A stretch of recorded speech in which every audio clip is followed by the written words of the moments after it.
Généralement, un homme, quand on te propose un job, je dis bah oui, bien sûr, je suis la personne parfaite, voire même donnez-moi le job UL. Chaque fois qu'on me proposait une nouvelle mission, je disais non, vous n'allez pas filer cette mission-là, je vais jamais y arriver. Cette semaine, dans le podcast Impact Story, je reçois Sophie Flack, l'une des rares femmes à un très haut niveau de responsabilité dans la finance et qui vient juste de lancer un fonds d'investissement unique en France sur les limites planétaires. De l'hôtellerie au conseil, elle passe par la finance. Sophie Flack a saisi les opportunités non sans obstacles. Être une femme partenaire dans un cabinet de conseil, dans les années dans lesquelles j'ai été, c'était un combat. Voilà. Puis un jour, un déclic. Le développement durable, ça a cliqué dans mon esprit parce que je me suis dit, c'est une manière d'avoir une contribution positive. Aujourd'hui, chez Euraseo, qui est une société d'investissement, Sophie agit pour un monde plus égalitaire et plus durable. Chez Euraseo, on a été très en avance sur ces sujets de mixité. On a 8 fonds d'impact, donc 8 fonds qui financent des solutions soit dans la santé, soit dans l'environnement. Aujourd'hui, elle lance un nouveau fonds unique en France, financer des entreprises qui proposent des solutions concrètes face aux limites planétaires. Nous, on va analyser les impacts et les bénéfices sur chaque limite planétaire. Si vous voulez en savoir plus sur le monde de la finance, parfois opaque, sur le parcours d'une femme engagée dans cette industrie encore trop masculine, je vous recommande vivement cet épisode. Ravi de te recevoir sur le podcast, Sophie, car c'est la première fois que je reçois quelqu'un qui vient dans un fonds d'investissement. Donc ça va me permettre de parler des thématiques financières, impact, qui sont des thématiques qui peuvent paraître assez obscures pour beaucoup de gens. Ouais. Et on va voir un peu le rôle de la finance dans l'impact, en réchauffement climatique, etc. Avec plaisir. Et donc pour commencer, est-ce que tu peux répondre à la première question que je pose à chaque invité? Est-ce que tu peux te présenter par ton plus gros échec? Alors, je dois dire que je me suis creusé la tête avec cette question. Parce qu'en fait, si je bosse dans le développement durable, c'est que je suis quelqu'un de résolument résilient. Je vais toujours voir le verre à moitié plein et je vais toujours voir la possibilité de prendre un appui et transformer quelque chose de difficile en quelque chose de positif. Et quand je travaille avec les équipes, je leur dis toujours, on va faire une sortie par le haut. Donc, en fait, des choses difficiles, oui, des galères, oui, des déceptions, oui, mais là aussi, on apprend de ses erreurs. Donc voilà. Donc après, je me suis dit qu'il fallait quand même que je te dise quelque chose. Donc je pense que ma plus grosse déception, c'est un bouquin que j'ai coécrit avec quelqu'un de formidable qui s'appelle Jacques de Coulomb. On a eu un timing délétère puisque le bouquin est sorti 2 semaines avant le Covid. Ah oui. Et en plus, c'est un bouquin sur le numérique. Donc moi je fais beaucoup de yoga, donc c'est comment est-ce que les enseignements des philosophes et des grands textes de yoga peuvent nous aider à mettre en place un usage mesuré des technologies. Donc il y a eu le Covid et puis surtout il y a eu le crétin digital. Et on avait beaucoup réfléchi avec Jacques sur le titre du bouquin, qui je pense était franchement perfectible, et sur le registre sur lequel on voulait jouer. Et nous, on voulait pas jouer sur le registre de la peur. Donc à la fin de la journée, la peur, ça fait vendre. Donc voilà. Donc bon, ça c'est un beau fait quand même. Et du coup, ce que tu en retiens, du coup, c'est quoi? C'est qu'il faut changer d'angle ou qu'est-ce que tu ferais de mieux dans cet échec? Je pense qu'on retravaillerait le titre, clairement, parce que le titre était pas assez clair. Enfin, le titre, c'était Restez zen, vos enfants sont connectés. Donc, je pense que le titre, il est trop critique, on comprend pas de quoi on parle. Après, je reste droite dans mes bottes par rapport à mes valeurs et par rapport aux valeurs qu'on partage avec Jeanne de Coulomb, qui est qu'on maintenant, on n'utilisera pas la peur courante. Donc, je pense que en ce moment, on a beaucoup d'agitateurs de peur partout dans les médias. On a un agitateur de peur en chef de l'autre côté de l'Atlantique et je pense pas que ce soit comme ça qu'on fait société. Je ne pense pas que ce soit comme ça qu'on fait société. Donc voilà, mais changer le titre, oui, c'est sûr. Mais t'as entièrement raison. Et moi, j'ai beaucoup regardé ces sujets de biais de négativité qui sont souvent utilisés par les médias pour faire peur et le vendre. Ouais. Mais il y a d'autres biais qui fonctionnent aussi pour faire vendre, pour attirer en tout cas. Mais écoute, si t'as des tips pour le prochain, en tout cas, on t'appelle quand on travaille sur le titre et sur la 4e de peau. Alors, on est preneurs de tous les conseils à guider. Avec grand plaisir. Et du coup, donc toi, finalement, dans ta carrière, t'es fait plusieurs choses. T'as passé par la finance, le conseil, l'hôtellerie. Ça a l'air assez différent, en tout cas, hôtellerie, finance. Et à quel moment tu t'es dit, c'est ça que j'ai envie de faire? À quel moment tu t'es dit, j'ai envie de travailler dans le secteur de l'hôtellerie? À quel moment tu t'es dit, je vais aller dans le secteur de conseil? Comment ça s'est fait, ce cheminement? Alors, il faut savoir que moi, au départ, j'ai pas de vocation. J'ai un père médecin, il a toujours voulu être médecin. J'ai pas la chance d'avoir de vocation. Donc déjà, j'ai fait des études de gens qui savent pas forcément ce qu'ils veulent faire dans la vie. Donc j'ai fait Sciences Po et une école de commerce en disant ça ouvre toutes les portes. Donc Sciences Po, c'était ce qui me passionnait sur le fond. J'adore comprendre comment fonctionne le monde, la société et c'était des études parfaites pour moi. Et puis après, comme je voyais pas trop ce que ça pouvait donner comme boulot, j'ai fait une école de commerce. Et puis, comme je savais toujours pas ce que j'avais envie de faire, j'ai fait ce que ne savent pas, j'ai fait ce que font classiquement les gens qui ne savent pas de faire dans la vie. Donc, je suis parti faire du conseil en stratégie. J'ai adoré ce métier. Je l'ai fait avec bonheur pendant 11 ans chez Accenture. Et en fait, chez Accenture, ma majeure, parce qu'on avait tous une majeure et une mineure, donc ma majeure, c'était la conduite des programmes de transformation d'entreprise. Et en fait, je pense que mon savoir-faire, c'est de transformer les choses. Et notamment, c'est ce que je fais au quotidien chez Euraseo, puisque chez Euraseo, je dirige le développement durable, les produits d'impact et la tech pour nos usages.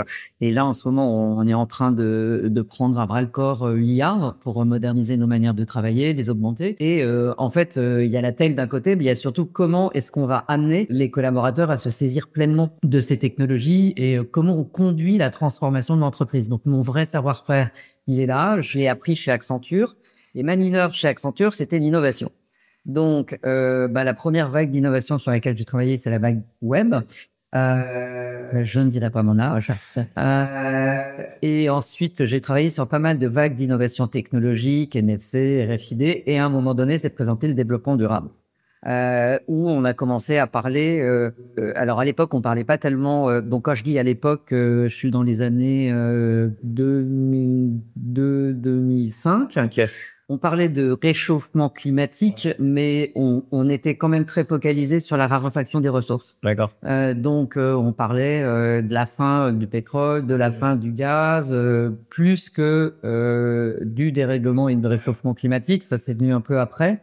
Et là, je me suis dit, waouh, ça, c'est quand même vraiment quelque chose qui peut transformer les modèles, transformer les entreprises. Donc, moi, je l'ai pris par cet angle de l'innovation et de la disruption des modèles d'affaires, modèles opérationnels.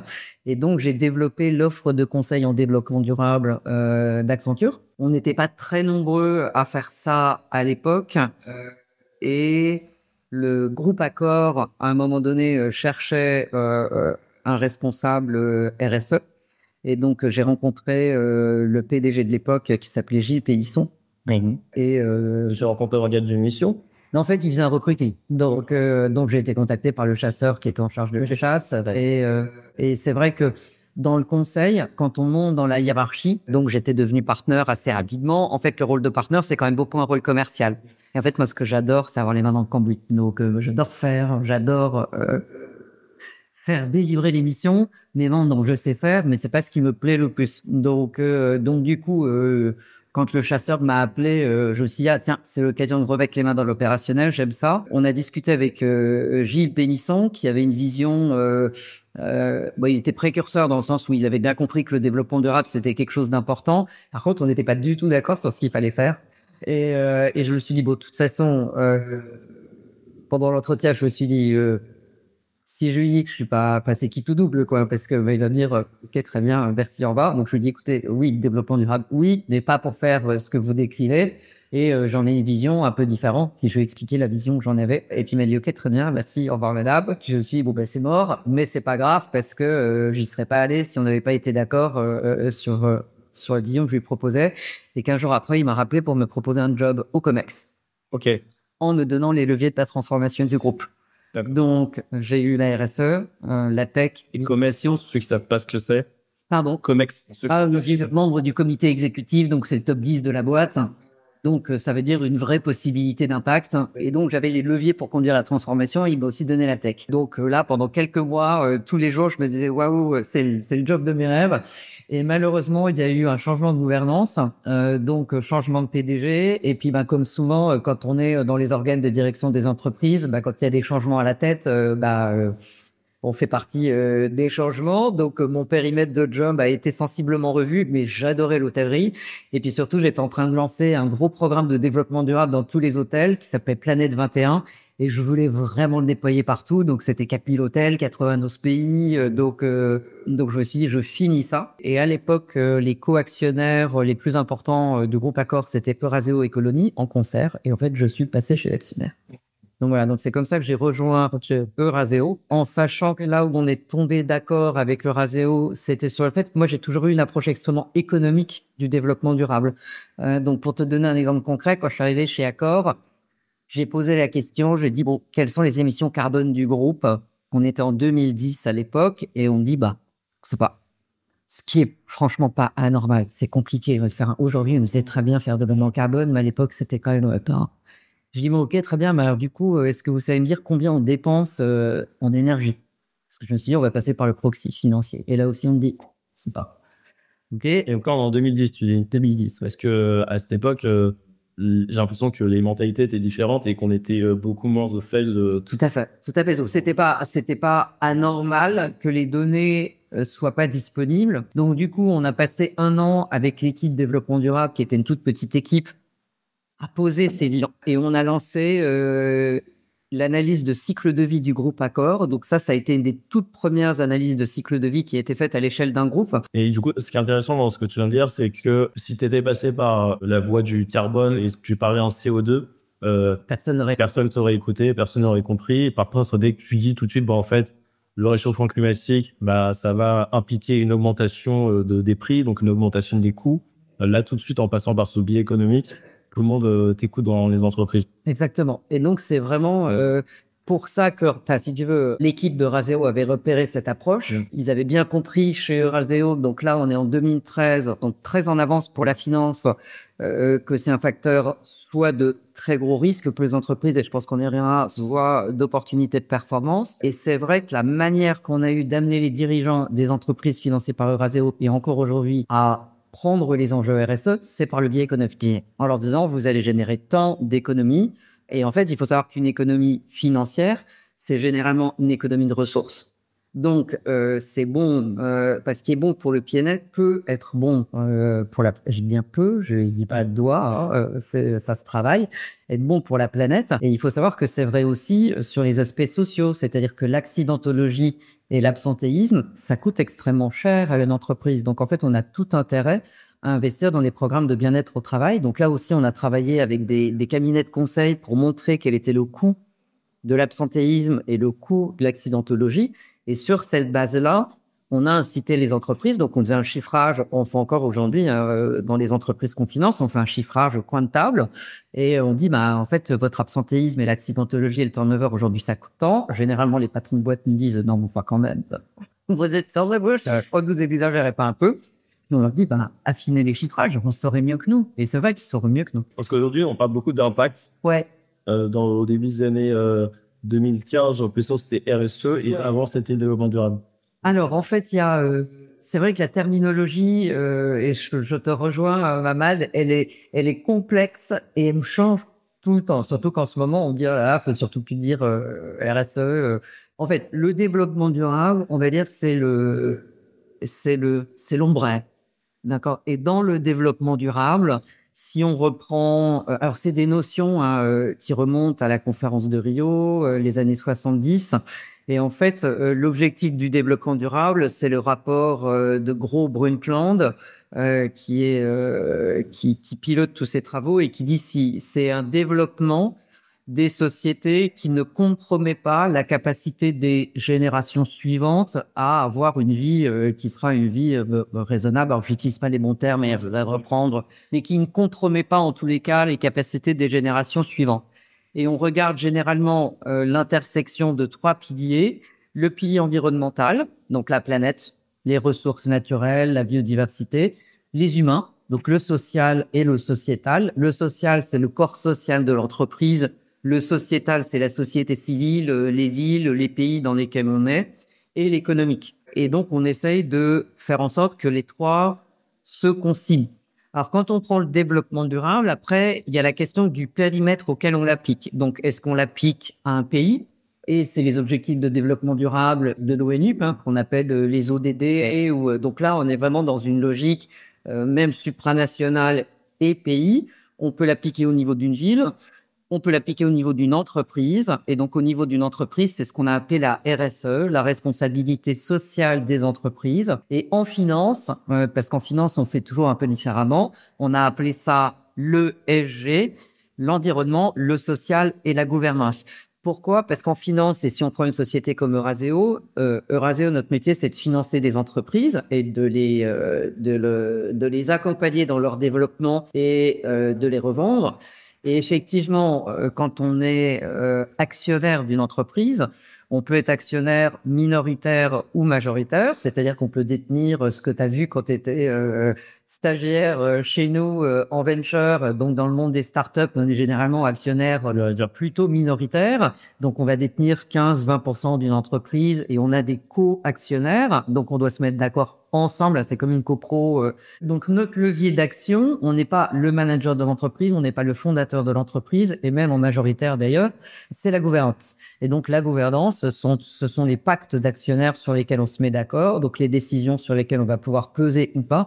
Donc c'est pour ça qu'en finance, on a voulu mettre en exergue le G et qu'on a parlé de ESG. Alors avec tout ce qui se passe en ce moment aux États-Unis, on entend de plus en plus la RSE à la poubelle, l'ESG est morte, le DEI. Chez Euraseo, on a décidé de simplifier les choses.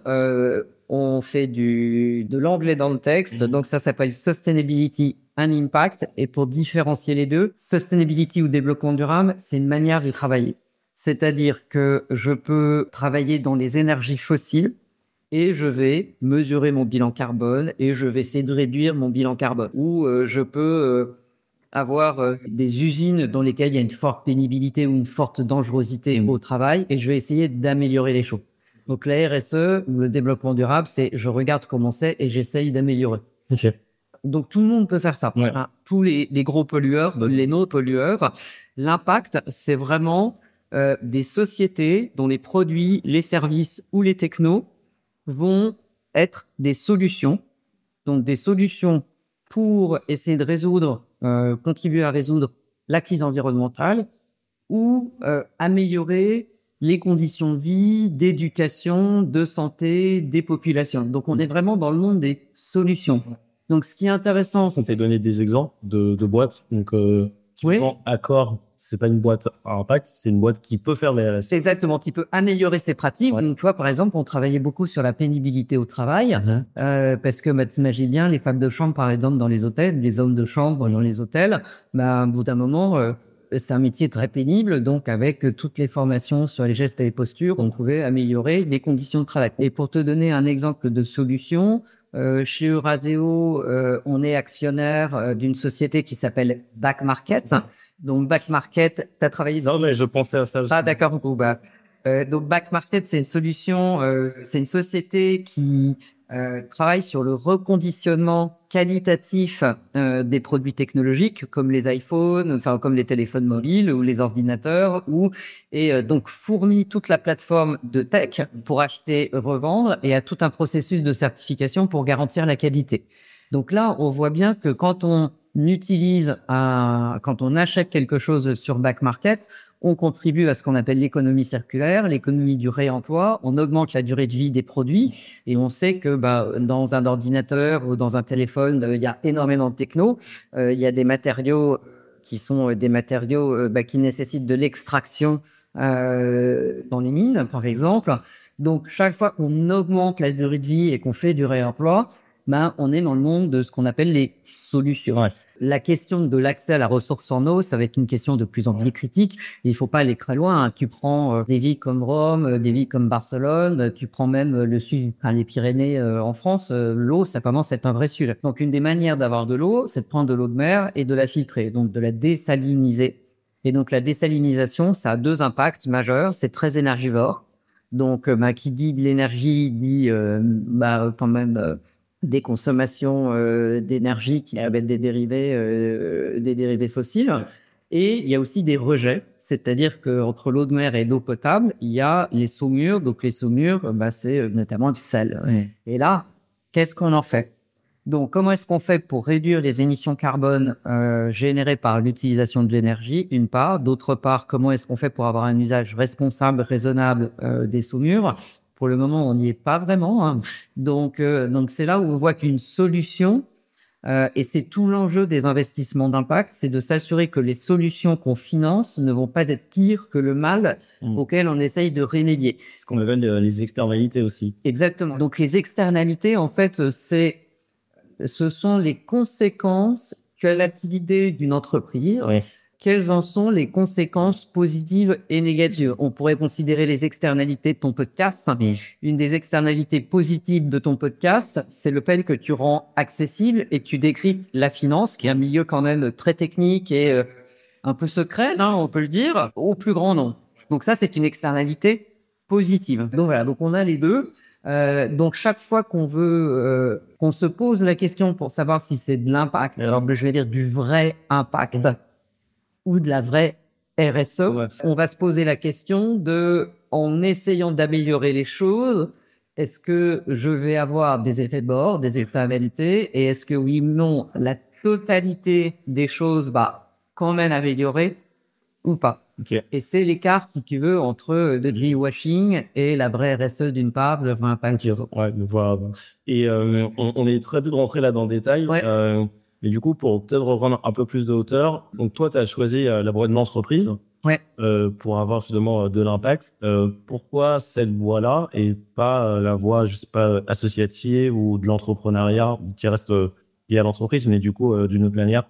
Donc ouais, pourquoi cette voie-là, tu vois, Alors, est-ce que c'est un peu par hasard ou si quelles conditions tu as par rapport à l'entreprise? bon, d'abord, moi, j'ai un milieu plutôt modeste. Ouais, grandi où? Moi, j'ai grandi à Belfort, dans l'est de la France. Mes grands-parents vivaient très modestement. Une partie de ma famille était réfugiée de guerre, immigrée en France. Donc, la génération d'après, dans la famille de mon père, mon père est médecin, ma mère est enseignante, et on connaissait pas du tout le monde de l'entreprise. Donc, en fait, moi, je savais pas quoi faire. Je savais que je voulais pas être médecin, je savais que je voulais pas être prof. J'ai fait énormément de musique, mais je voulais pas être pianiste non plus. Donc, moi, j'étais plutôt dans ce que je ne veux pas, ce que je ne veux pas. Et donc, j'ai plutôt essayé d'ouvrir les choix au maximum. Et puis après, je me suis dit, bon, les rencontres vont faire le reste. C'est vrai que c'est un avantage aussi, c'est-à-dire que moi, j'ai un peu cette capacité à être heureuse dans plein d'endroits. Donc, tant que j'ai les mains dans le cambouis et que j'ai l'impression que je peux faire avancer les choses positivement, j'ai cette capacité, j'ai cette chance de pouvoir être heureuse dans plein d'endroits. Donc après, je me suis dit que j'allais saisir les opportunités qui se présentaient. Et en fait, c'est comme ça que s'est construit ma trajectoire professionnelle, en saisissant les opportunités, en bossant beaucoup, en avalant des couleuvres aussi. Hein, c'est pas du tout un long fleuve tranquille. Surtout que moi, je suis une femme de ma génération, donc je vais dire, j'ai 53 ans.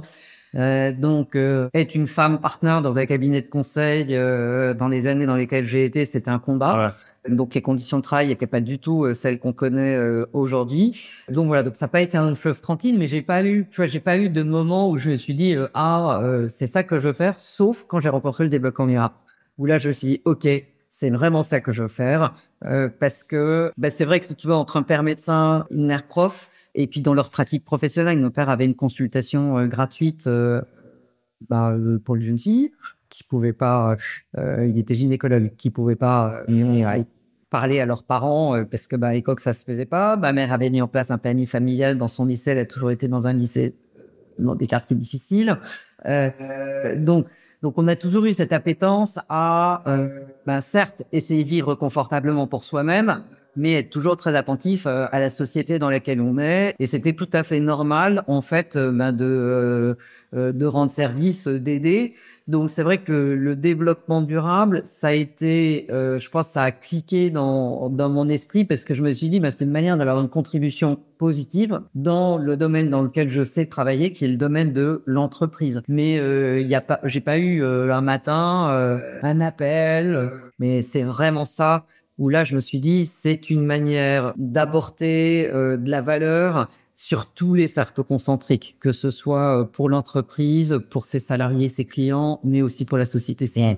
Et là, je voyais bien un bon alignement de choses qui me motivent. En plus, ça change tout le temps. Il y a énormément de recherches, mais c'est plus la même science. Dans la science, ça a complètement évolué. Donc, il y a toujours, puis toi, des choses dont on pensait qu'on faisait de notre mieux il y a 20 ans. Là, aujourd'hui, on a affiné nos pensées. Enfin, tu vois, l'innovation est passée par là, la connaissance est passée par là, donc on apprend tout le temps.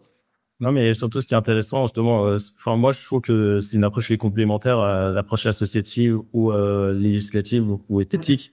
Et en fait, c'est quand on travaille dans l'entreprise, on est aussi vachement tourné autour des solutions aussi. Bien sûr, bien sûr. Et par ailleurs, tu vois, là, je viens de rendre mon tablier, mais j'ai présidé une association dans le domaine de l'éducation pendant 13 ans. D'accord. Quand j'étais étudiante, j'étais dans le monde associatif. Tu vois, l'un n'est pas exclusif de l'autre. Et pour Euraseo, je pilote tout notre programme de philanthropie qui est orienté vers l'entrepreneuriat social. Parce que nous, notre job, c'est d'accompagner les entrepreneurs pour être en succès. Et on s'est dit que dans le domaine philanthropique, là où on serait le plus utile, ce serait dans l'entrepreneuriat social. Donc, on a un partenariat avec Ashoka et on accompagne nos collaborateurs. Donc, on accompagne avec de l'argent d'une part, mais surtout avec nos compétences. Parce qu'on a des compétences hyper utiles pour des entrepreneurs sociaux pour leur permettre de scaler, donc de faire passer à l'échelle leurs actions. Ok, c'est intéressant. Et comme tu as évoqué le sujet, sur le fait d'être une femme dans des milieux où il y a beaucoup d'hommes. Ouais. Et du coup, comment on fait en tant que femme dans les années 2000-2010 pour justement dépasser ce plafond de verre? Alors moi, j'ai eu de la chance parce que j'ai été formée.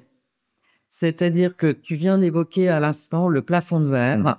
Il faut savoir que ce sont des notions qui sont arrivées dans l'entreprise au début des années 2000. Et en fait, si on ne forme pas, notamment les femmes, au plafond de verre, on ne sait pas que ça existe et on va s'auto-limiter. Alors, on peut penser que ce sont des caricatures, mais il y a quand même des comportements au masculin et au féminin, encore aujourd'hui. Donc, typiquement, je vais être caricatural et tu m'excuseras et tes auditeurs voudront bien m'excuser. Mais généralement, un homme, quand on me propose un job, il va dire, oui, bien sûr, je suis la personne idoine, parfaite, voire même donnez-moi le job du N+1. Et c'est vrai que j'en ai vu un certain nombre dans mes équipes. Et puis une fille ou une femme, quand on lui propose un job, elle va vous expliquer toutes les raisons pour lesquelles il faudrait pas lui donner à être, parce que elle va faire la liste de tous ses manquements. Donc, il faut s'être vu soi-même en situation pour se dire, oui, en fait, moi, je sais que chaque fois qu'on me proposait une nouvelle mission chez Accenture, au début, je kétochais, et qui je disais, non, vous n'allez pas filer cette mission-là, je vais jamais y arriver. Et en fait, je crée beaucoup de stress chez mon manager. Donc, chez Accenture, on a formé les managers en leur disant, faites gaffe quand un mec vous dit qu'il est le roi du monde, assurez-nous quand même qu'il a bien les bonnes compétences. Et quand une fille vous dit qu'elle ne doit jamais y arriver, en fait, elle, a priori, là aussi, assurez-nous qu'elle a les bonnes compétences parce que les deux discours sont probablement faux. Et ça, c'était une formation que vous avez reçue chez Accenture. Chez Accenture, parce qu'en Europe, on avait 0 femme partner. En fait, moi, je fais partie de cette première génération de femmes partners qui ont été formées pour, comprendre cette notion de plafond de verre. Donc, c'est typiquement dire non, je suis pas capable quand on me propose une mission. Donc, bien évidemment, quand on me propose des nouveaux enjeux, chaque fois, je me dis, je suis pas capable parce que je vais pas me changer, j'ai été, voilà. Mais par contre, je ne le dis plus. Et puis, je me vois faire, et puis je me dis, bon, alors, tu stresses, très bien, mais parce que tu stresses, tu vas mobiliser les bonnes ressources, les bonnes compétences et mon réseau. Donc, je le vois comme un moteur et plus comme un empêchement. Et ça, il faut être formé à ça. Et quand dans mes équipes, je propose des nouvelles missions à des hommes ou à des femmes, et que j'ai notamment des femmes qui vont me dire alors je pense pas machin, si et puis on va donc en fait c'était notamment Danone a fait beaucoup de travaux là-dessus en disant en fait si on veut changer les choses, c'est autant les managers que les managers. Donc il y a cette notion du plafond de verre qui est variable mentale au final qu'on se pose. Complètement. Donc ça c'est important. Après il n'y a pas que le plafond de verre sur lequel il faut travailler. Il y a aussi toute l'expression orale dans l'entreprise. Là aussi, on sait que les femmes, elles vont plutôt penser que si elles font bien leur travail, ça va se voir. Et donc, elles ne vont pas le mettre en valeur. Donc, il faut leur apprendre à faire un storytelling de leur travail et leur montrer que le storytelling, c'est pas se vanter, c'est juste dire, voilà, tu m'as demandé de faire ça et voilà ce que j'ai fait. Par ailleurs, dans le fonctionnement de l'équipe, c'est quand même beaucoup plus pratique si on rend des comptes sur ce qu'on fait et si on partage l'information. Alors que des hommes, là aussi, c'est des théories qui ont été, qui ont fait l'objet d'études, vont plus spontanément mettre en valeur leur travail. Et moi, j'ai une anecdote assez rigolote sur ce sujet-là. J'étais encore chez Accenture à l'époque. On était en train d'être formés sur tous ces trucs-là. Alors pourquoi on était formés? Ça, c'est intéressant. C'est parce qu'en fait, les femmes, quand on devenait senior manager, donc on avait 7-8 ans dans l'entreprise, au moment de passer partner, on partait. Et en fait, c'était le moment où on était les plus productifs pour l'entreprise, parce qu'on avait été bien formés, 8 à 12 ans en moyenne, qu'on allait passer au grade du dessus, et on partait parce que mentalement, on se disait, on n'y arrivera jamais, et qu'il y avait aussi toute la question du style de vie, qui était que c'était quand même un style de vie difficilement compatible avec la maternité. Donc, il a aussi fallu amener des changements dans l'organisation du travail dans l'entreprise pour que ce soit compatible avec la maternité. Et d'ailleurs, c'est tout à fait transposable dans le monde de la finance. Ce que j'évoque, que ce soit dans le monde du conseil ou autre. Et juste, on dit partner depuis tout à l'heure, mais partner, du coup, c'est un peu la plus haute hiérarchie dans les... Oui, que ce soit alors après, que ce soit dans un cabinet de conseil ou en finance. Donc moi, je suis managing partner, donc je suis le grade au-dessus. Mais après...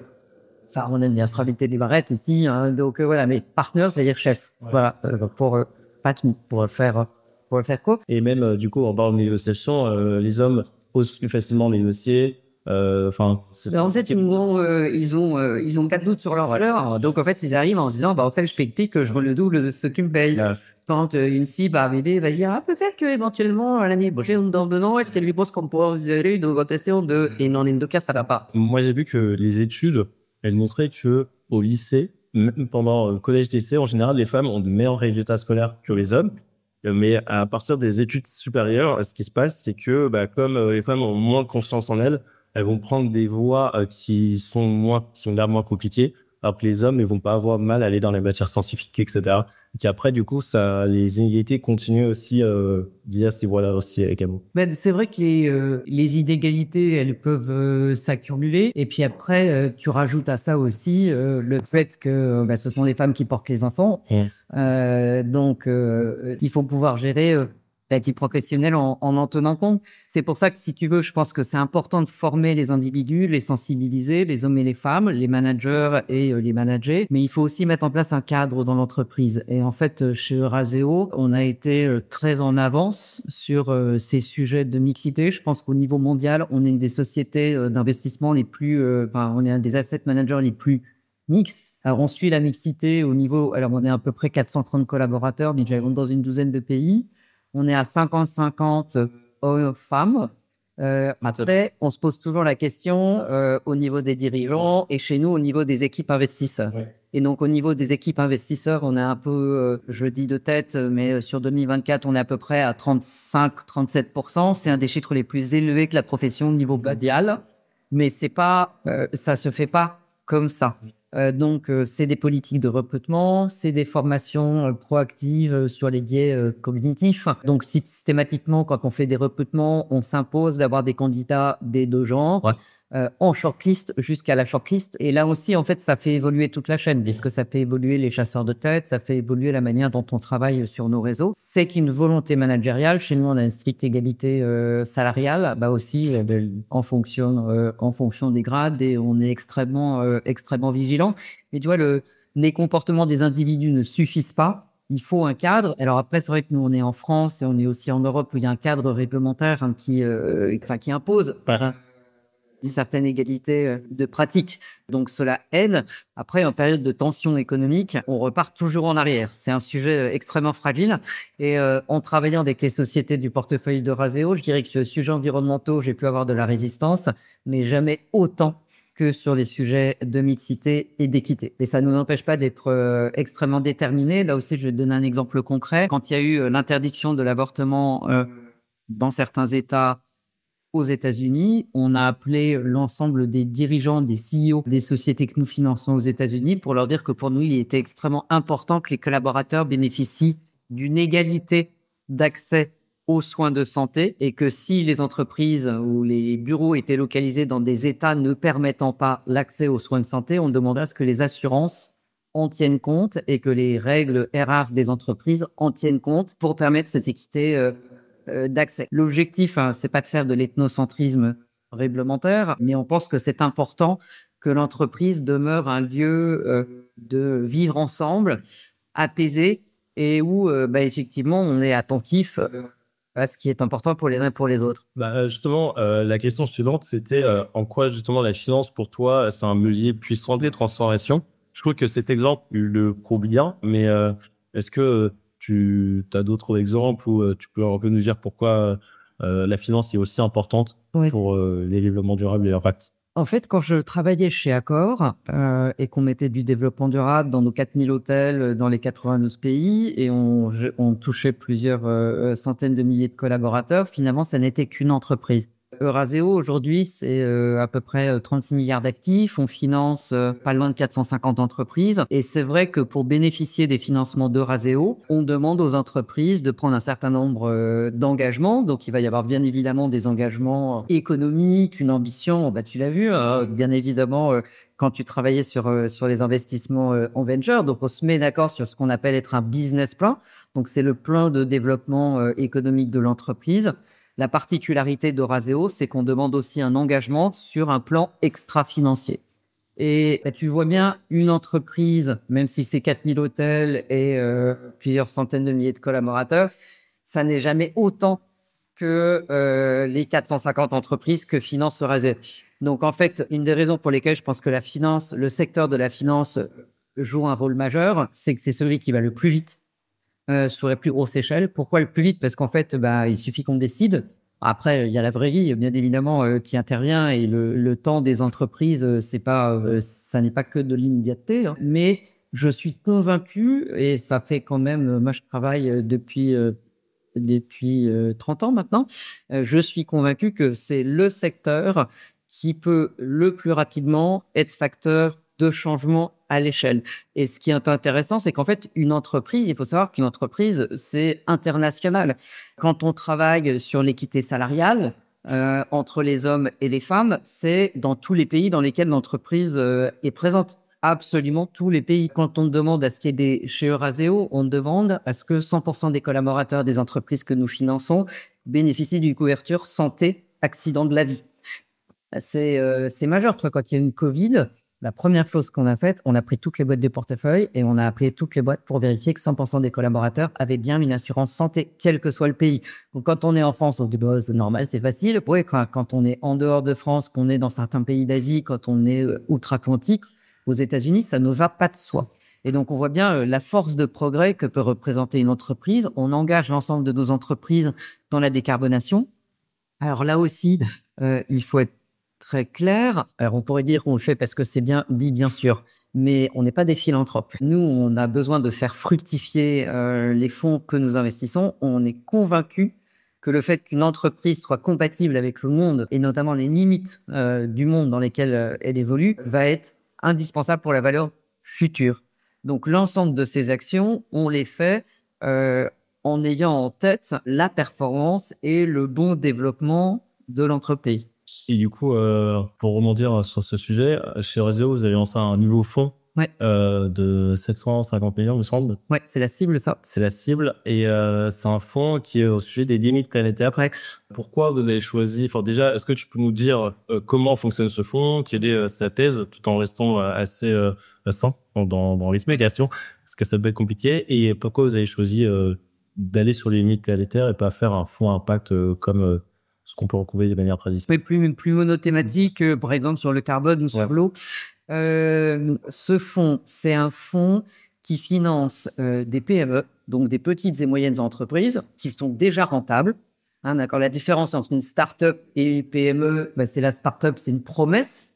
On va investir, on va croire en une équipe, en un projet, en une thématique. La PME, déjà son chiffre d'affaires, sa rentabilité. Et nous, notre objectif chez Eurazeo, c'est qu'on investit dans des champions européens qu'on va amener à l'échelle. Je vais te donner un exemple concret tout de suite et qu'on va rendre international. Donc là, avec ce fonds, en fait, on identifie des entreprises dont les produits, les services et les technologies vont aider à contribuer à s'adapter à la crise environnementale. On identifie des champions dans leur catégorie en Europe et notre objectif, c'est d'en faire des champions mondiaux. Alors, les problèmes environnementaux, ça peut être, par exemple, on n'a pas assez d'énergie propre, ou ça peut être on a besoin de filtrer l'eau parce qu'elle est trop polluée. Donc ça peut être vraiment toute une série de, de solutions. Et ce qui nous intéresse dans les limites planétaires, c'est qu'en fait, la science nous montre que dans l'environnement, tout est interconnecté. Donc, le dérèglement climatique qui est lié à l'excès de gaz à effet de serre a des incidences sur le cycle de l'eau, ça a des incidences sur la biodiversité. Je vais te donner un exemple qui va te parler, la couche d'ozone. Tu sais qu'il y a eu un trou dans la couche d'ozone et en fait, on a arrêté d'utiliser certains gaz de propulsion, tu sais, dans les aérosols. Dans les chevaux. Oui, tout à fait, tu as tout à fait raison. Et en fait, on a réussi à récupérer, à réduire le trou dans la couche d'ozone. Donc, l'idée, c'est de dire, à partir de quand on atteint un seuil dangereux qui ferait que on sait plus trop ce qui va se passer, on pourra avoir des emballements. Et en fait, l'objectif de ces limites planétaires, quand on les regarde, c'est un dessin, donc c'est un cercle. Il y en a 9, il me semble. Oui, tout à fait, il y en a 9. Donc au centre, un revers, c'est ce qu'on appelle l'espace vivable pour l'humanité. Je rappelle que l'humanité, les humains, c'est une espèce au sein de la biodiversité, hein, c'en est une parmi d'autres. Et après, il y a les 9 limites. Et donc dans les 9 limites, il y a les pollutions, il y a la qualité des sols, il y a les océans, il y a les gaz à effet de serre, il y a la couche d'ozone, je ne vais pas toutes les citer. Et donc le fond, ce qui nous intéresse, c'est d'un point de vue investissement. Donc chez Euraseo, on a 8 fonds d'impact, donc 8 fonds qui financent des solutions soit dans la santé, soit dans l'environnement. Et ce qu'on a constaté, parce qu'on analyse beaucoup le marché, c'est que les fonds d'impact qui marchent, ce sont un fonds d'investissement. Pour qu'ils soient performants, il faut qu'ils se déploient bien. Ça veut dire quoi? Ça veut dire qu'il faut qu'il y ait suffisamment d'entreprises dans lesquelles investir. On va investir dans une entreprise parce qu'on est convaincu que c'est la meilleure et qu'elle a beaucoup de potentiel. Pas parce que on est obligé de déployer l'argent et puis on prend ce qu'on trouve. Donc on a déjà beaucoup de possibilités d'investissement. Donc ça c'est la première chose qui nous a intéressé. Si on s'est dit en fait quand on regarde l'univers investissable, donc le nombre d'entreprises dans lesquelles on peut investir, il y a pléthore. Donc il y a pléthore de champions qui nous intéressent. C'est une phase d'investissement large. La deuxième chose qui nous intéresse aussi, c'est que chez Euraseo, on a une approche scientifique de l'impact. Et en fait, le cadre de travail des limites planétaires nous donne un cadre d'analyse. C'est ce qu'on évoquait au début de notre échange, Mamad. Je te disais, en fait, quand on fait des choix environnementaux, il faut s'assurer que la solution va pas être pire que le problème moral. Je te donne un exemple concret. Aujourd'hui, on a besoin de détruire les nuages de grêle au-dessus des cultures viticoles. On va envoyer des substances dans le ciel, c'est ce qu'on appelle du géo-engineering. Ce qu'on envoie, c'est des produits chimiques qui sont mauvais pour la santé. Et en fait, le problème, c'est qu'effectivement, on va éviter la grêle, ça va tomber en pluie, mais en pluie, on va faire tomber les produits chimiques sur les grains de raisin, sur le sol et par ruissellement dans les nappes phréatiques. Donc, on aura évité un problème court terme qui est de détruire la récolte avec des nuages de graines. On va créer des gros problèmes long terme qui sont que c'est mauvais pour la santé. On aura bousillé les sols et on aura bousillé l'eau dans les nappes phréatiques. Donc, le fait d'avoir un cadre scientifique, nous, on va analyser les impacts et les bénéfices sur chaque limite planétaire. Et on est accompagné de scientifiques qui bossent avec nous. Donc, on analyse pour voir si oui ou non la solution, elle va être globalement bénéfique ou est-ce qu'elle a des risques. Alors, je vais te parler de notre premier investissement, un investissement que j'adore. Donc, en fait, on a investi dans ce qu'on appelle le biocontrôle. Le biocontrôle, ce sont des micro-organismes. Alors, je te dirais des acariens ou donc c'est pas des acariens en l'occurrence, mais c'est de cette taille-là. Et en fait, on utilise des micro-organismes pour venir lutter contre les ravageurs des récoltes. Donc, tu vois, par exemple, la tirane du maïs ou les pucerons ou donc tout le monde a en tête les coccinelles qu'on a lâchées pour manger les pucerons. Donc, c'est typiquement ça. Donc, il faut savoir que le biocontrôle, il n'y a pas de risque technologique parce que nous, notre fonds investit que dans des solutions éprouvées. Donc, le biocontrôle, ça existe depuis 40 ans. Donc, on est vraiment sur des solutions extrêmement intéressantes. Il faut savoir que le dérèglement climatique génère une prolifération accrue des ravageurs, une fragilité accrue des plantes, là aussi. Donc, le fait d'utiliser des micro-organismes pour défendre les plantes, c'est une solution extrêmement intéressante. C'est pas la seule solution, c'est une solution. Ce qui est important aussi, c'est d'un point de vue économique, c'est une solution qui ne coûte pas plus cher aux agriculteurs, voire elle peut coûter moins cher quand on a des fluctuations à la hausse des produits pétroliers, parce qu'en fait, les pesticides, c'est de la pétrochimie. Donc, dès que les prix du pétrole montent, les prix montent, alors que les solutions que nous commercialisons avec cette entreprise, elles ont des prix stables et qui sont au même prix que les solutions habituelles. C'est quoi le nom de cette société? Elle s'appelle Bioline. Et elle est présente déjà dans 5 pays, notamment en Europe, au Kenya et aux États-Unis. Parce que là aussi, tu vois, il faut utiliser des espèces endémiques, des espèces locales. Donc en fait, on a des usines de fabrication de micro-organismes. Il faut savoir, c'est quoi une usine de fabrication de micro-organismes? En fait, c'est des gros fours où on met les espèces en culture et puis ensuite on les amène au niveau des cultures. Ce qui est important aussi, c'est que le modèle économique de l'agriculteur est protégé, mais l'autre bénéfice, c'est que ça n'est pas toxique pour la santé. Donc, ça n'est pas toxique pour la santé des agriculteurs et ça n'est pas toxique pour la santé des consommateurs.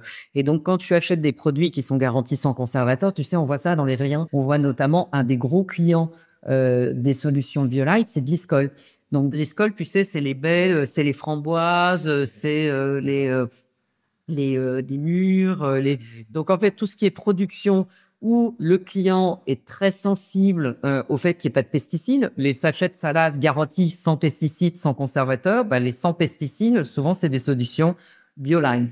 Donc, on est vraiment dans une solution environnementale puisqu'on vient lutter contre des ravageurs. On est d'une alternative durable aux pesticides. Et en plus, on va réduire les pollutions. Et donc, si tu me demandes comment on va mesurer l'impact, l'impact, il est en fait, chaque fois qu'on vend 1 kilo de produit, en fait, c'est des pesticides évités, ce sont des pollutions évitées. Donc, on voit que mécaniquement, plus on vend, plus l'impact, il est positif. Ouais. Et demain, on va aussi pouvoir compter les hectares de culture protégés.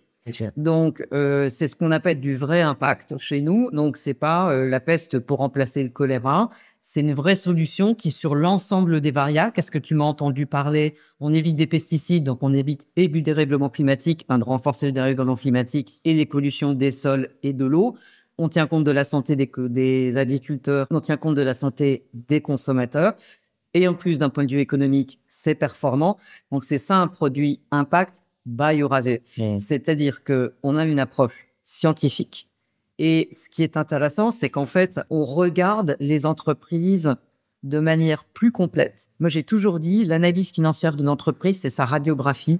L'analyse extra-financière, c'est son IRM. On voit tout, en fait, avec une analyse extra-financière. On voit, on est capable d'avoir une lecture beaucoup plus en profondeur. Et donc, c'est vrai que chez Eurazeo, ça va faire 20 ans qu'on travaille sur ces sujets de durabilité. Donc, on est un peu en avance par rapport à nos concurrents. Donc, on va regarder des entreprises que nos collègues, que nos concurrents ou frères ne regardent pas encore. Donc, on les attrape à des multiples très intéressants. Et on est persuadé, quand on sait qu'on est en limite d'efficacité sur les pesticides et qu'il y a plus de ravageurs, tout est fait pour que cette entreprise elle soit booming. Donc, elle a une trajectoire de développement, de croissance qui est extrêmement positive devant elle. Donc, chez Eurazeo, l'impact, c'est de l'impact profitable. Donc, en fait, nous, ce qu'on vend à nos clients, on leur vend un fonds de maillot avec au minimum les mêmes niveaux de performance que les produits non-impact. Et ce qui est intéressant, c'est que sur certains de nos fonds d'impact, on est en train d'arriver dans la 2e génération de fonds. Donc, on voit la performance des premières générations et la première performance, elle est dans ce qu'on appelle le premier quartile. Donc, c'est dans le top 25 des meilleurs performeurs. Le rendre plus performant. Tout à fait. Mais ce qui est intéressant, Toto, c'est que tu as pu montrer donc le type de critères, comment vous mesurez l'impact. Et je trouve que ça, c'est ultra parlant parce que justement, on a du mal à se rendre compte ce que c'est qu'une entreprise à impact quand on vient pas forcément de cet univers. Mais ce qui est intéressant, c'est que pour chaque entreprise, on va définir des KPI, donc des indicateurs clés qu'on va suivre. Donc là, tu viens de donner des exemples pour Bioline, mais par exemple sur Back Market, ça aurait pu être le nombre d'iPhone non achetés. C'est exactement ça. Donc, c'est ce qu'on mesure. En fait, sur Back Market, tu as tout à fait raison. On mesure le carbone évité. Donc, chaque fois qu'on reconditionne un téléphone ou un ordinateur et qu'on le remet, qu'on allonge sa durée de vie de 3 ans, 4 ans, 5 ans, 6 ans, 7 ans. C'est du carbone évité, c'est des matériaux évités, ce sont des déchets évités. Donc là, on va travailler en évitement. Donc on peut avoir des impacts réduits, des impacts évités et des impacts positifs. Super intéressant. Et donc, du coup, là, on a vu avec Euraseo, avec le financement et la finance, quel est son rôle dans la transition écologique et comment on peut accompagner toutes ces solutions. Mais il y a quand même beaucoup de blocages aujourd'hui dans le secteur financier. Et selon toi, qu'est-ce qui bloque aujourd'hui? Je pense que ce qui bloque, c'est avant tout un manque d'éducation.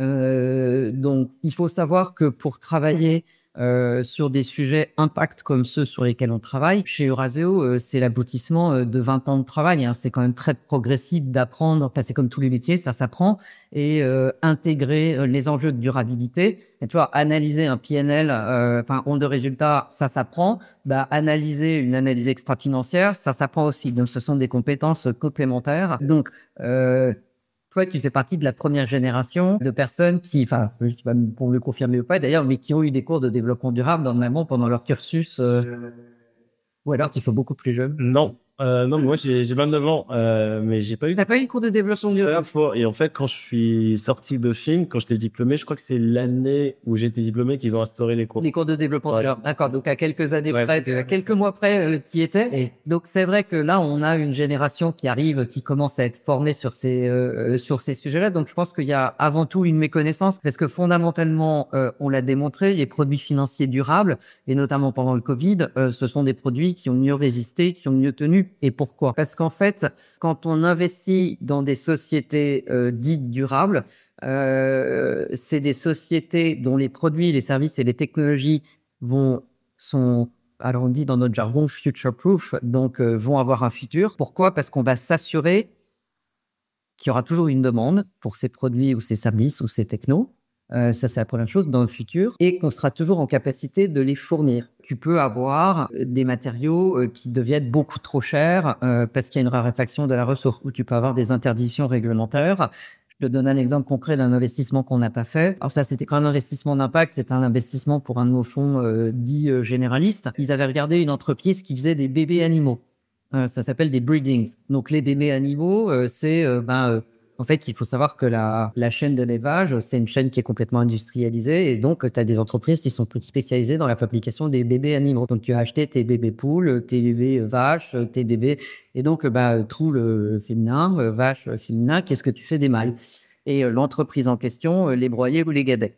Donc je te laisse imaginer que si j'étais pas hyper chaud, face à cet investissement, parce que je trouve que c'est inacceptable, on ne peut pas se comporter comme ça, les gardes du vivant. À l'époque, c'est un dossier dont je te parle, c'était il y a plus de 10 ans maintenant. Aujourd'hui, les équipes sont formées, elles proposeraient même plus un dossier comme ça, mais à l'époque, ils ont essayé. Et en fait, ce que je leur ai dit, la réglementation va tuer votre business. Parce que la réglementation va interdire le mauvais traitement des animaux. Il y a de plus en plus de réglementations qui interdisent ça. On a des équipes qui ont regardé des parcs animaliers, notamment des parcs aquatiques. Pour les mêmes raisons, on leur a dit, n'y allez pas, la réglementation va l'interdire. Donc, en fait, tu vois, le fait qu'on travaille sur ces sujets extra-financiers, c'est un peu comme un proxy. Nous, on est très à la pointe des tendances de société. Et à la fin de la journée, que ce soit les réglementations ou les comportements consommateurs, les gens ne sont pas stupides. Ils vont pas prendre quelque chose de nuisible. Une fois qu'on sait que c'est mauvais pour la santé ou que c'est polluant pour l'environnement, on va chercher des alternatives. Alors je simplifie un peu, mais donc nous, on s'assure que les entreprises vont faire des produits, des services, des techs non nuisibles qui restent utiles dans la durée. Et la notion de durée, et ça, je pense que c'est quelque chose de très important. En fait, souvent, les gens disent la finance, c'est court-termiste. En fait, il y a différents types de finances, et j'imagine que dans ton podcast, je te vois sourire, tu as dû aborder ces thèmes. Effectivement, quand on fait du trading à haute fréquence, on est dans l'immédiateté. Hein. Donc, on a des algorithmes qui achètent-vendent des actions. Quand on travaille dans ce qu'on appelle le capital investissement ou de private equity, ce que fait notamment Euraseo. 70% de notre activité, c'est du private equity, 25% c'est de la dette. Donc la dette, c'est comme on achète un appartement ou une voiture, on va chercher de la dette auprès d'une banque. Là, les entreprises viennent chercher de la dette chez nous, on finance de la dette. Et après, sinon, on finance des infrastructures et de l'immobilier. Donc, quand on finance des assets, il faut savoir que nous, en moyenne, on va les détenir 5-7 ans. Pour bien les revendre, il faut que quelqu'un ait envie de l'acheter, enfin, ait envie de les acheter derrière. Donc, pour avoir envie de les acheter derrière, il faut qu'ils voient un potentiel de développement. Donc, ils disent, ah, il y a encore plein de trucs à faire pour améliorer la valeur de l'entreprise, pour la développer. Donc, il faut qu'ils se voient eux-mêmes revendre et ils vont revendre au bout de 5-7 ans. Et celui qui va venir encore derrière, il faut que lui-même, il se voit encore revendre. Et après, ça peut aussi être vendu à un stratégique. Donc. Oui. Donc ça, c'est d'accord. Tout à fait. Donc là, c'est quand on va vendre une entreprise à une société qui fait une activité similaire. Et là aussi, il faut qu'il voit le potentiel de développement. Et encore plus, si c'est un stratégique, il faut que le potentiel de développement, il soit à 10, 15, 20, 30 ans. Donc en fait, dans le private equity, dans le capital investissement, le cycle de temps sur lequel on bosse, quand on bosse sur une décision d'investissement, on se projette à 20 ans. Et ça, en fait, personne ne s'en rend compte. Mais chaque fois, on n'a pas de boule de cristal. Donc, c'est pour ça qu'on est vraiment des flaireurs, des analyseurs de tendance. Et on se dit, cette boîte-là, son produit, son service, les petits micro-organismes qui viennent manger les ravageurs, est-ce que dans 15 ans, j'ai toujours besoin de ça? Non. Oui, non. Est-ce que dans 15 ans, je suis toujours capable d'en fabriquer? Oui, non. Est-ce que dans 15 ans, les consommateurs vont toujours en vouloir? Oui, non. Et si on répond non, on n'y va pas. Donc, c'est vraiment cette projection dans un temps relativement long, 15 ans, c'est quand même 15-20 ans et ça commence à faire, qui font que effectivement, les critères de durabilité sont très importants parce que vous, aujourd'hui, on se pose la question, on a regardé une société en Bretagne qui a besoin d'eau pour fabriquer le produit qu'elle fabrique. Et ils sont venus nous voir en nous disant, écoutez, on voudrait doubler de taille, donc on cherche des financements, est-ce que ça vous intéresse? Et donc, franchement, activité super, de l'économie circulaire, tout très bien, mais quand même beaucoup d'eau. Donc, on a fait appel à un hydrologue en disant, est-ce que vous pouvez analyser le bassin versant, pas seulement la disponibilité de l'eau, mais aussi demain, potentiellement, les conflits d'usage à 10 ans, 15 ans, 20 ans, parce qu'on est sur une zone d'élevage, une zone agricole, et puis on est sur une zone où l'eau, elle est méga polluée, maintenant, parce que c'est quand même, la Bretagne, ça fait un peu compliqué sur la qualité de l'eau. Et on a intégré ces analyses. Je te cache pas qu'on était un peu circonspect. Donc on s'est dit, par contre, on peut peut-être réduire significativement la quantité d'eau utilisée pour le process de fabrication. Donc là, on a travaillé avec l'équipe de management de l'entreprise pour voir si non, on pouvait gagner beaucoup. Et là, on pouvait gagner pas mal. Il s'avère qu'on n'a pas fait l'investissement, pas seulement à cause de ces questions de disponibilité de la ressource en eau, mais ça te donne une illustration concrète de la manière dont on se projette et dans la manière dont, quand on utilise les questions de durabilité, notamment la disponibilité des ressources naturelles, on vient dérisquer nos décisions d'investissement, on vient rendre l'investissement immune à certains risques, donc et notamment tous les risques environnementaux. Et c'est très important. La décision d'investissement, c'est une partie très importante de la création de valeur future. Donc le fait que chez Eurazeo, dans 100% des investissements, dans 100% des financements de dette, on analyse tous les risques liés à la durabilité, donc tous les risques environnementaux, tous les risques sociaux, tous les risques sociétaux, et ça rentre dans la décision d'investissement. Et l'autre chose qu'on fait, bien évidemment, c'est qu'on analyse toutes les opportunités. Donc là aussi, je vais te donner un exemple concret. Chez Eurazeo, on gère à peu près 36 milliards d'actifs. Aujourd'hui, 5 milliards de nos actifs, ce sont des sociétés qui constituent des solutions face aux enjeux de durabilité, environnementaux ou de santé, et qui sont au minimum aussi rentables que les entreprises qui ne sont pas des entreprises de solutions. Donc, on est déjà à 15% de nos actifs, et notre conviction chez Eurazeo, on se voit comme un asset manager européen qui finance des entreprises de petite et moyenne taille pour les accompagner dans leur croissance. Et bien évidemment, on a une forte appétence pour tout ce qui est service, technologie et impact. Et une de nos convictions très fortes, c'est que l'impact, c'est la nouvelle base de croissance de notre industrie, comme l'a été la tech.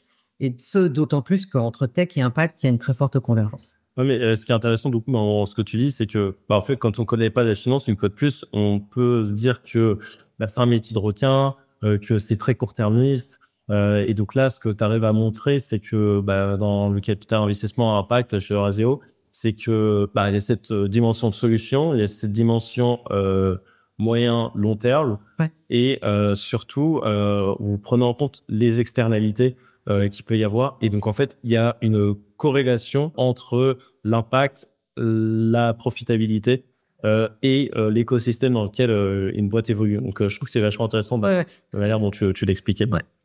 Et du coup, dernière question. En tout cas, Ouais. c'est magnifiquement mais super. Bravo.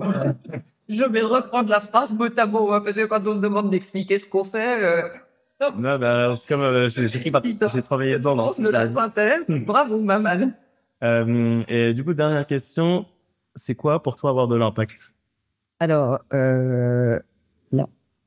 Alors, je vais pas tout à fait te répondre directement à ta question. La chose la plus importante pour moi, d'abord, c'est ne pas nuire.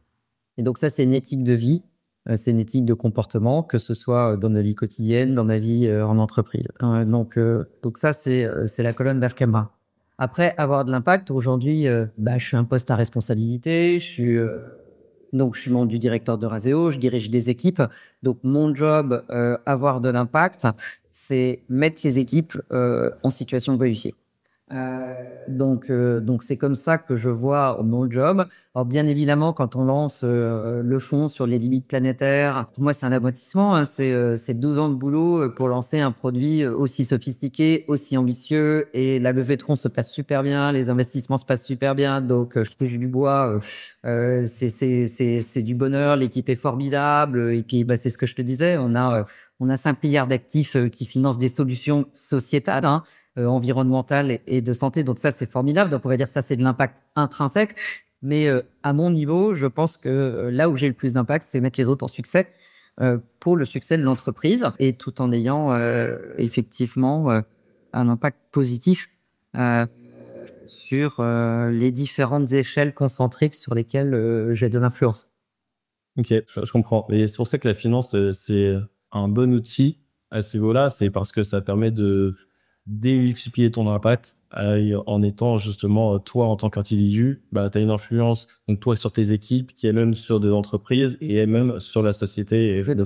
Et si tu veux, je pense que la singularité de la manière dont je travaille les enjeux de durabilité et dont mon Raseo travaille les sujets de durabilité, c'est d'avoir su parfaitement conjuguer la performance économique avec la performance extra-financière. Et ça, on n'est pas très nombreux à y arriver, mais parce que on est des techniciens du sujet, je dirais même on est des Polapards du sujet, on bosse vraiment dans le détail, tu vois, et c'est ça qui crée une performance supérieure à ce qu'on peut trouver pareil. Écoute, merci beaucoup pour toutes ces informations. Ouais. Merci à toi, Mamad. Et à très vite. À très bientôt. Cet épisode a été réalisé par René Prod, le studio de podcast durable. Il a été enregistré à la Maison de la Conversation à Paris. Si vous avez aimé cet épisode, n'hésitez pas à nous mettre 5 étoiles sur votre plateforme d'écoute préférée.